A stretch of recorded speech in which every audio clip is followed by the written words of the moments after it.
今年双十晚会这10月初5伫台北的大巨蛋的举办，台语歌坛天后江蕙会阁出来唱歌。台北市政府今仔日就公布这讨门票方式，会透过 UDN 卖票系统，互民众来领票。也考虑到这老大人袂晓用网络，65岁以上会有200组用假批抽口仔的方式，而且佫会用徛名制度，防止票贩仔来作乱。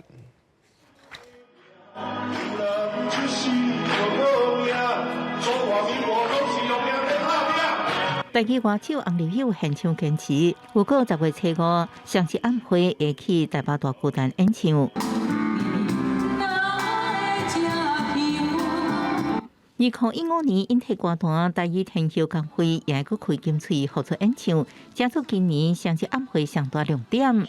台北市府20公布提票方式，会释出5000张互民众抢票，65岁以上老大人开放200组。会透过 UDN 系统，就希望能够防止黄牛，而且我们会在举办过程中，我们警察会加强网络上的巡逻。我们这次采用的是准实名制，所以不管是网络索票，或者是我们邀请的对象，通通有造册。台北大巨蛋第一摆举办会体育比赛，佫是隔8年双十晚会重回台北。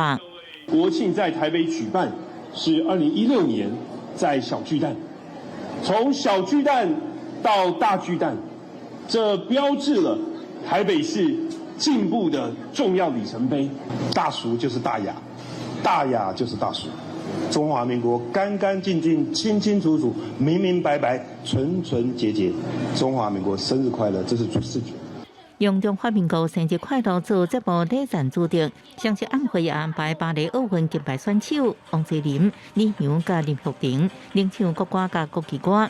因为节目多元丰富，为安升级，也传出经费卡关，主要是由韩国瑜向公国航空募款才解决。市府是澄清国营企业公营航空意向支持双十相关的活动，经费已经陆续到位。记者综合报道。